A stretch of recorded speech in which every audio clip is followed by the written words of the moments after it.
જય હિન્દ વિદ્યાર્થી મિત્રો। પૃષ્ઠફળ ઘનફળ ના આજના આ લેસન વિડીયોમાં જેનો નંબર છે 8, આપ સૌનું હું ડીએમ પટેલ સ્વાગત કરું છું। મિત્રો, આ અગાઉ આપણે 7 લેસન સુધી એટલે કે 7 લેક્ચરમાં સમઘન, લંબઘન, નળાકાર અને શંકુ અને આજનો આ ટોપિક આકૃતિ માટે ગોળો અથવા ગોલક, બરાબર છે, એનો છે। મિત્રો, આપણે એક ગોલક જે ત્રિપરિમાણીય નાનું બાળક જે દડો રમતું હોય, બરાબર છે, એ વ્યવસ્થિત રીતે ગોળ છે, આપણે એને સમજવાનું છે। તો એનો આ જે ભાગ થાય એને આ ગોળાનું પૃષ્ઠફળ, જેની સપાટી વક્ર હોય એટલે એને એવા ગોલકની વક્ર સપાટી કહેવાય। અને એ ગોલકની વક્ર સપાટીના ક્ષેત્રફળનું સૂત્ર છે ગોલકની વક્ર સપાટીનું ક્ષેત્રફળ 4πr², બરાબર છે।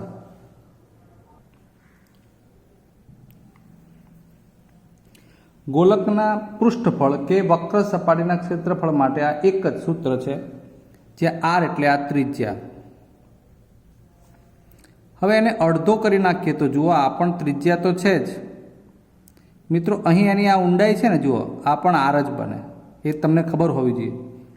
અર્ધગોલક માટે આ અર્ધગોલકનું મથાળું જે વર્તુળ છે, જે સમતલીય આકૃતિ છે, બાકીનો જે આ ભાગ છે, આ બધો ભાગ વક્ર છે। એટલે અર્ધગોલક માટે પહેલા સમજો કે અર્ધગોલક, જેને ગોળાર્ધ શબ્દ, બીજા શબ્દમાં કહીએ ગોળાર્ધ, અડધો ગોળો, ની વક્ર સપાટીનું ક્ષેત્રફળ આ 4 છે, તો આ 2πr² એવું થાય।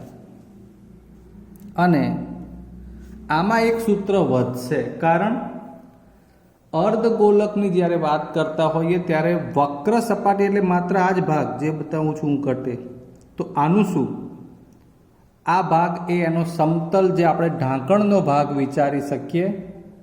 એટલે એ અર્ધગોલકમાં જ્યારે સંપૂર્ણ બધો જ કુલ ભાગ વિચારવામાં આવે, એટલે કે અર્ધગોલકનું કુલ પૃષ્ઠફળ અથવા તો કુલ સપાટીનું ક્ષેત્રફળ, અર્ધગોલકની કુલ સપાટીનું ક્ષેત્રફળ, એટલે એમાં કયા બે ક્ષેત્રફળ વધે? તો આ વક્ર સપાટીનું ક્ષેત્રફળ વત્તા મથાળાનું ક્ષેત્રફળ। વક્ર સપાટીનું 2πr² અને મથાળાનું વર્તુળ છે એટલે 1πr², એટલે કુલ સપાટીનું અર્ધગોલક માટે સૂત્ર બની જશે 3πr²। ક્લિયર મિત્રો? આ 3 સૂત્રો આધારિત આપણે એક્ઝામ્પલ ગણવાના છે, બરાબર છે। એટલે આપણે તમારા સ્વાધ્યાયમાં હવે આપણે એ તમારો જે પ્રશ્ન છે પહેલો 13.4 નંબરનું સ્વાધ્યાય, એમાં દાખલા જોવાના છે। આપેલ ત્રિજ્યા પરથી ગોળાની વક્ર સપાટીનું ક્ષેત્રફળ શોધો। અહીં આપણે 2 પ્રકારની ત્રિજ્યા 3 આપી છે, એમાંથી 2 પ્રકારના દાખલા લઈએ। પહેલા માટે r આપી છે 10.5 સેમી, એક પોઈન્ટવાળો દાખલો અને એક પોઈન્ટ વગરનો દાખલો જોઈશું। અને બીજો છે જેમાં r આપી છે 14 સેમી। સૌથી પહેલાં આપણે પોઈન્ટ વગરનો દાખલો જોઈએ કે 14 સેમી ત્રિજ્યા છે, તો એ ગોળા માટે શું શોધવાનું કહ્યું છે? વક્ર સપાટીનું ક્ષેત્રફળ। મેં આ ત્રીજા નંબરનો પ્રશ્ન લીધો છે, બીજામાં રકમમાં 5.6 છે, તમારે એ જાતે ગણવાનું। ગોળાની વક્ર સપાટીનું ક્ષેત્રફળ ગોળો છે ને 4πr². આમ તો એક વર્તુળનું 1πr². ગોળામાં 4 ભાગ તો 4πr². એવું આપણે યાદ રાખી શકીએ કે πr² તો ખરું, પણ કેટલા? 4. પાઈની કિંમત નથી આપી તો 22/7. આર કેટલી લેવાની છે? 14. બહુ જ સિમ્પલ છે. 14 × 14. છેદ ઉડાડીએ તો આ 14માં 7 × 2 હોય એટલે એમાં 7 7 ડીસ્યુમ વધ્યું શું? 4 × 22 × 14 × 2. અમુક ગુણાકાર તો મોઢે જ કરાય, જેમ કે 4 દુ 8, 4 દુ 8 અને આ 14. માનો કે તમે 14 ચોક 56 ને 56 દુ 112 × 22 આવું લઈ શકો. હવે આ 22 દુ 44નો ચોગડો વધી આવી 4, 22 એકા 22 ને 4 26 વધી 2, 22 એકા 22 ને 2 24. 2464 સેમી સ્ક્વેર. આ આર બરાબર 14 હોય ત્યારે ગોળાની વક્ર સપાટીનું ક્ષેત્રફળ છે. હવે પહેલો પ્રશ્ન લખીએ. 10.5 છે. મિત્રો આનું સાદુરૂપ સમજો. આમાં આ ટાઈપના દાખલામાં આ જરૂરી છે. 10.5 એટલે 105/10. ખ્યાલ આવે? 21 પંચા 105 અને 2 પંચા 10. તમને પ્રશ્ન થાય કે સાહેબ આવું કેમ કર્યું? તો જુઓ, આ 5 5 ડીસ્યુમ વધ્યા કેટલા? 21/2. આટલી ત્રિજ્યા રાખવાની. કેમ જોઈએ? હવે ગોળાની વક્ર સપાટીનું ક્ષેત્રફળ. ગોળાની વક્ર સપાટીનું ક્ષેત્રફળ 4πr². પાઈ કેટલું છે? 22/7. આર કેટલું? તો હવે સમજો 21/2. 21/2 સરળ થઈ ગયું ને? આમ તો તમે લોકો કેમ ટેવાયેલા છો? 10.5 10.5 લખશો, પછી પાછા અહીંયા અંદર 105/10 105/10 કરશો. ભાઈ દશાંશમાં છે એનું સાદુરૂપ પહેલેથી જ આપી દેવાનું. અને આ અપૂર્ણાંક હવે તો આ 2 દુ 4 ઉડાડવા માટે ખૂબ સરળ થઈ ગયા. 7 તરી 21 એટલે આ 22 અને આ 21 તરી 63. આનો ગુણાકાર સરળ છે. 22 તરી 66 વધી આવી 6. 22 × 132 ને 6 138. 1386 સેન્ટીમીટર સ્ક્વેર. આ થઈ ગયું જેની ત્રિજ્યા 10.5 હોય તેવા ગોળાનું પૃષ્ઠફળ અથવા ગોળાની વક્ર સપાટીનું ક્ષેત્રફળ. બીજો દાખલો જોઈએ. હવે અહીં તમને કહ્યું છે આપેલ વ્યાસ પરથી ગોળાની વક્ર સપાટીનું ક્ષેત્રફળ. 3 દાખલાની પ્રેક્ટિસ આપેલી છે, એમાંથી મેં એક પોઈન્ટ વાળો લીધો છે. ડી ડાયામીટર એટલે વ્યાસ કહેવાય. વ્યાસ આટલો છે માટે એની ત્રિજ્યા એટલે વ્યાસ ભાગ્યા 2. ચલો આ ગુજરાતીમાં વ્યાસ ભાગ્યા 2. વ્યાસ છે 3.5 અને આ ભાગ્યા 2. તો આ 35 અને આ 2 અને એકમ અને આ દશકનું શૂન્ય અહીં લાગી જશે. બરાબર છે? તમે ચાહો તો અહીંથી વધારે સાદુરૂપ પણ આપી શકો, ના આપવું હોય તો પણ વાંધો નહીં. કેમ આગળ જતાં એનો ઉપયોગ કેવી રીતે કરવાના છે એ જોઈ લેશું તમે હમણાં જ. પણ આટલું તો પાક્કું જ કે આ ડી ભાગ્યા 2 3.5/2 છે એટલે આ 5 એકમ દશકનો આ શૂન્ય નીચે 10 વડે ગુણાય એટલે 10 દુ 20 સીધું લખ્યું છે મેં. આટલા સેમી અથવા તો મીટર હોય તો મીટર. ચલો મીટર છે તો બરાબર. ગોળાની વક્ર સપાટીનું ક્ષેત્રફળ સૂત્ર છે 4πr².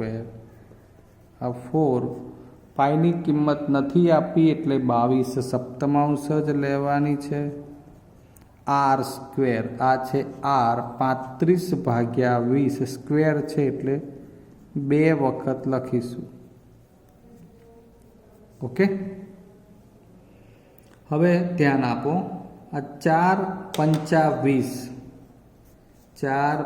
20 મોટી સંખ્યા હોય ત્યાં રહે ને, અહીંયા 4 ઉડી જાય, 4 4 એટલે 5 ચોક 20 માંથી 4 ગયા એટલે વધ્યા કેટલા? 5. જો અહીંયા 5 સિત્તા કેટલા થાય? 35 એટલે અહીંયા ઉડાડી શકાય. એવું કંઈ જરૂરી નથી કે તમે અહીંયા 5 પછી 7 લખો ને 7 7 ઉડાડો. સમજો છો? 5 × 7 35, તો 35 સીધા ઉડી જાય છે. હવે શું વધ્યું? હજુ આપણે ટ્રાય કરી લઈએ. 2 વડે ઉડાડીએ તો અહીં કેટલા વધે? 10. અહીં કેટલા? 11. 11 દુ 22, 10 દુ 20 એટલે 2 ઉડી ગયા, 10 વધ્યા. હવે આપણે છેદ નથી ઉડાડવા. કેમ કે પોઈન્ટવાળી રકમ છે તો પાછળ છેદમાં અહીંયા 10 આવશે એટલે ફાયદો રહેશે. એટલે ટૂંકમાં આડકતરી રીતે 35 અને 11 વધ્યા. 35 × 11 કરી 10 વડે ભાગવા હોય તો 35 એકા 35 નો પાંચડો વધી આવી 3. 35 એકા 35 ને 3 38 અને આ દશાંશ કાપી લેવા. Metre square. બહુ નાના દાખલા છે. નાના એટલે કે આગળના ધોરણોમાં પણ તમે ગણ્યા જ છે એ વાત છે. હવે ત્રીજો પ્રશ્ન.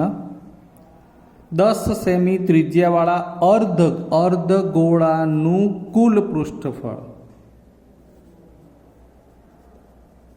અર્ધગોલકનું કુલ પૃષ્ઠફળ સૂત્ર આવડે એટલે બધું તૈયાર છે. 3πr². હે? સૂત્ર ના આવડે તો તમને ખબર જ છે કે શું હાલત થાય તમારી. પાઈ આવશે 3.14 એટલે 314/100. આર કેટલી છે? 10 સેમી ત્રિજ્યા કઈ દીધી છે? બહુ જ સરળ છે. 100 એટલે 10 10 ટીસ્યુમ 314 ગુણ્યા 9 ને 14 42 942 સેમી સ્ક્વેર. આટલું ઇઝી હોય. જો આવો દાખલો પૂછાયો હોય તો માત્ર ને માત્ર સૂત્રની જરૂર ખાસ રહે છે, ને પછી તો સાદું રૂપ જ છે. કોઈ જગ્યાએ પોઈન્ટ પણ નથી, કંઈ નથી, બહુ જ સરળ ગણતરી છે. ડન. નેક્સ્ટ વન, ચોથો પ્રશ્ન. એક ગોળાકાર ફુગ્ગામાં હવા ભરવાથી તેની ત્રિજ્યા 7 સેન્ટીમીટરથી વધીને 14 સેન્ટીમીટર થાય છે. આ બંને પરિસ્થિતિમાં ગોળાકાર ફુગ્ગાની વક્ર સપાટીના ક્ષેત્રફળોનો ગુણોત્તર શોધો. આ દાખલાને આપણે ખૂબ જ સરળ બનાવી દઈએ. જુઓ કેવી રીતે. સૌથી પહેલાં તો આપણે એવું અહીં વિચારી લઈએ. આ ગોળાકાર ફુગ્ગામાં હવા ભરવાથી તેની ત્રિજ્યા 7 સેન્ટીમીટરથી વધીને 14 થાય છે. માનો કે આ પહેલી ત્રિજ્યા 7 હતી, બરાબર. હવે હવા ભરી તો બીજી ત્રિજ્યા એની 7 વધી એટલે ગોળો આપણે એવું વિચારી શકીએ કે આ રીતે બન્યો. આ પણ 7 થઈ ને એટલે આખી ત્રિજ્યા કેટલી થઈ? ટોટલ 14. આ શરૂઆતમાં 7 સેમી ત્રિજ્યાવાળો ગોળો હતો, એમાં હવા ભરી એટલે ફૂલાયો એટલે આ 14 સેમી ત્રિજ્યાવાળો ગોળો બન્યો. બરાબર. બંને પરિસ્થિતિમાં ગોળાકાર ફુગ્ગાની વક્ર સપાટીના ક્ષેત્રફળોનો ગુણોત્તર લખીએ ત્યારે બંને પરિસ્થિતિ કીધી છે. A1 એટલે 7 સેમી ત્રિજ્યાવાળા ગોળાની વક્ર સપાટીનું ક્ષેત્રફળ, એરિયા એટલે આપણે A1 એવું લખીએ છીએ. A2 7થી વધીને કેટલી થઈ છે? 14.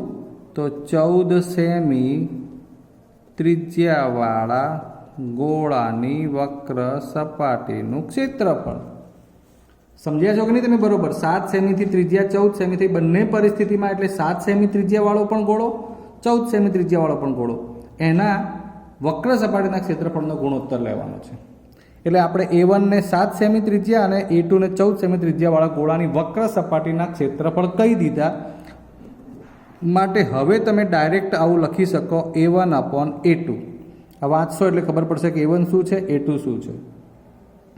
એટલે આ ગોળો છે, એની વક્ર સપાટીના ક્ષેત્રફળ માટે આપણે 7 છે અને ત્રિજ્યા નાની કહીએ, 14 થઈ અને મોટી કહીએ. આવી રીતે લખવાનું કારણ છે મિત્રો ખૂબ જ સરળ. જુઓ 4π તો ઉડી જ ગયા, હે ને. હવે તમારી પાસે જો આર કેટલી છે, અહીંયા 7 તો 2 વખત 7 7, મોટી ત્રિજ્યા 14 તો 2 વખત 14 કેટલું સરળ. 7 દુ 14, 7 દુ 14 બરાબર. ઉપર તો કંઈ નથી વધતું એટલે 1 અને નીચે 2 દુ 4. હવે વિચારો શું મળ્યું જવાબ, A1/A2.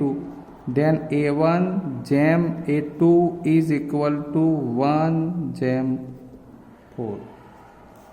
સમજી ગયા? એટલે આ 7 થી માંડીને 14 સેમી ત્રિજ્યા થાય એ વખતે બંનેના ક્ષેત્રફળોનો ગુણોત્તર 1/4 થાય. એટલે એવું કહી શકાય કે એનું ક્ષેત્રફળ 4 ગણું બની જાય છે. ક્લિયર? નેક્સ્ટ, તાંબાના અર્ધગોળાકાર વાટકાનો અંદરનો વ્યાસ. આ અર્ધગોળાકાર વાટકો, એનો આ અંદરનો વ્યાસ એટલે આ ત્રિજ્યા ઉપરથી આપણે આ આખો વ્યાસ ગણવો હોય તો કહી શકીએ 10.5 છે. આપણે એની પરથી ત્રિજ્યા લાવવાના છીએ. ચલો, અહીં વ્યાસ ડી બરાબર 10.5 છે. ગોળા માટે આપણને આરની જ જરૂર છે, માટે આર બરાબર ડી ભાગ્યા 2, 10.5 ભાગ્યા 2, 105 ભાગ્યા 20. યાદ કરો, 21 પંચા અને અહીંયા 4 પંચા,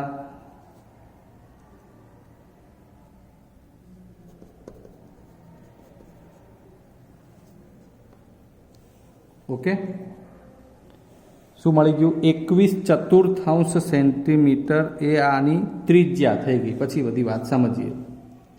તેની અંદરની સપાટીને 100 સેન્ટીમીટર સ્ક્વેરના ₹16 લેખે કલાઈ કરવાની છે. કલાઈ કરવી એટલે તમને કદાચ ના જોયું હોય, પહેલાં છે ને ગામડામાં તમે જોશો તો જૂના પાત્રોમાં એક પ્રકારનો, જે માનો કે લોખંડનું પાત્ર હોય તો એને કાટ લાગી જતો હોય, જેને અત્યારે તમે તાંબાનું કે એવું સ્ટેનલેસ સ્ટીલનું સમજતા હોવ ને, એવું એની પર પડ ચડે એક પ્રકારનું, એને કલાઈ કરી કહેવાય.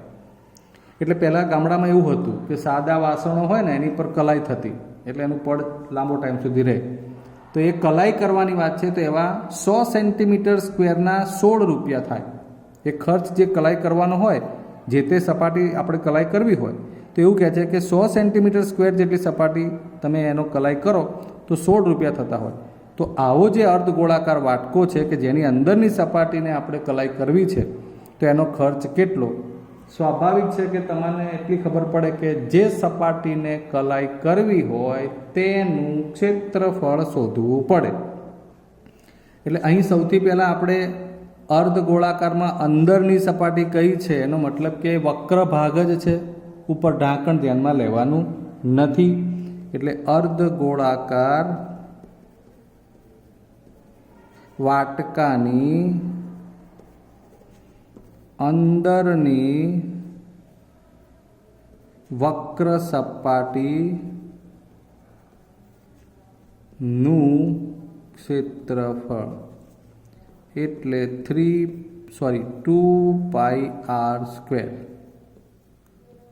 2π કેટલું લેવાનું કહ્યું છે? કશું નથી, તો 22/7. આર 21/4. આ સાદુરૂપ આપણે ખાસ બહાર આપી દઈએ છીએ, જેથી અહીંયા ગણતરીમાં ખૂબ સરળતા રહે. હવે તો આમ તો અહીંયા જુઓ, 2 દુ 4, 7 તરી 21, વધ્યું શું? 21 તરી 63 ગુણ્યા 22/4, 22 તરી 66, 6, 22 છંગ 132 ને 6 138/4. તમારે કદાચ આને જરૂર પડશે એટલે આપણે એને એમને એમ રાખો. હમણાં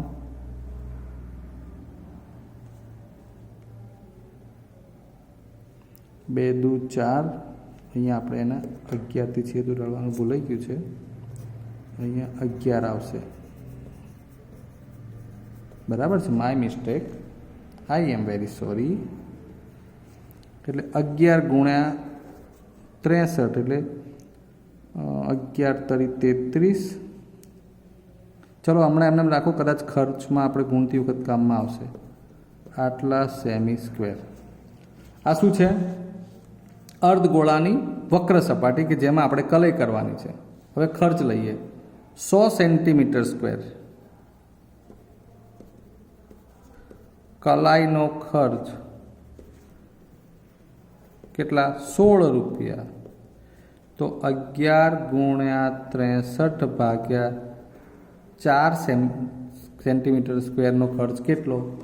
તમને ખબર છે કે અર્ધગોળાની અંદરની સપાટીનો જવાબ આટલો આવેલો છે. હવે આ બેનો ગુણાકાર થાય. 11 ગુણ્યા 63 ભાગ્યા 4 ગુણ્યા 16. હવે ધ્યાન આપજો, આખાના છેદમાં 100. એટલે તમે ચાહો તો અહીંયા ચોખ્ખું 16 એમ 4 ઉડાડી શકો. 11 63 અને ઉપર વધ્યો છે ચોગડો એટલે 4 100. મારે છેદ નથી ઉડાડવા, મારે 11 ચોક 44 ગુણ્યા 63 ભાગ્યા 100 કરવું છે, બરાબર. એટલે તમને જે જવાબ મળી જશે એ 27.72 રૂપિયા આવશે. ક્લિયર? તો આ પ્રમાણે જોઈએ હજુ આપણે એકાદ દાખલો. ગોળાની વક્ર સપાટીનું ક્ષેત્રફળ આપી દીધું છે 154 સેમી સ્ક્વેર. તો ત્રિજ્યા શોધો. આ પણ સરસ વાત છે. ડાબે જમણે બંને દિશામાં લખતા ફાવવું જોઈએ એના માટે છે. આપણે સીધું જ લઈએ. જુઓ, અહીં ગોળાની વક્ર સપાટીનું ક્ષેત્રફળ કેટલું આપ્યું છે? 154. ફરી વાત યાદ કરાવું છું, જે આપ્યું છે તે લખી નાખવાનું. હવે આ ગોળાની વક્ર સપાટીના ક્ષેત્રફળનું સૂત્ર હવે લખવાનું. શું થાય સૂત્ર? 4πr² એના બરાબર 154. ચલો 4 પાઈ 22 r શોધવાની છે 154. કોઈ વિદ્યાર્થી એવું કહી જ ના શકે કે મને ખબર નથી પડતી, સિવાય કે એને સૂત્ર યાદ ના હોય, બીજું કંઈ યાદ રાખવું જ ના હોય, ભણવું જ ના હોય, કયા પદો અહીંયા ક્યાં જાય, કેવી રીતે લખાય, બધી જ વસ્તુની, બધી જ બાબતની માહિતી અપાય છે. ડાબી બાજુ આ કિંમતો લખી r²ની. હવે મારે છેદ ઉડાડવા માટે r² શોધવાનું હોવાથી 154 જોડે, હવે ધ્યાન રાખો, 4 વ્યસ્ત થઈને ગુણાય એટલે 1/4, 22 વ્યસ્ત થાય 7 અને છેદમાં 22. હવે તમને અમુક આંકડા તો આવડવા જોઈએ. 154 છે ને, એમાં 22 સિત્તા 154, 22નો ઘડિયો જરૂરી છે. એટલે એ હોય ને તો એ ફાયદો થઈ ગયો, બરાબર. r² 77 49 ને નીચે 4. આ r નથી, r² છે. Then r is equal to 49નું વર્ગમૂળ 7, 4નું વર્ગમૂળ 2, 7 ભાગ્યા 2 એટલે 3.5 સેમી. 3.5 સેમી આ થઈ ગઈ ત્રિજ્યા. એટલે ડાબે જમણે બંને તરફ લખાણ લખી અને કંઈક શોધવાનું થાય એવો દાખલો પણ આપણે તમને બતાવી દીધો છે. ક્લિયર?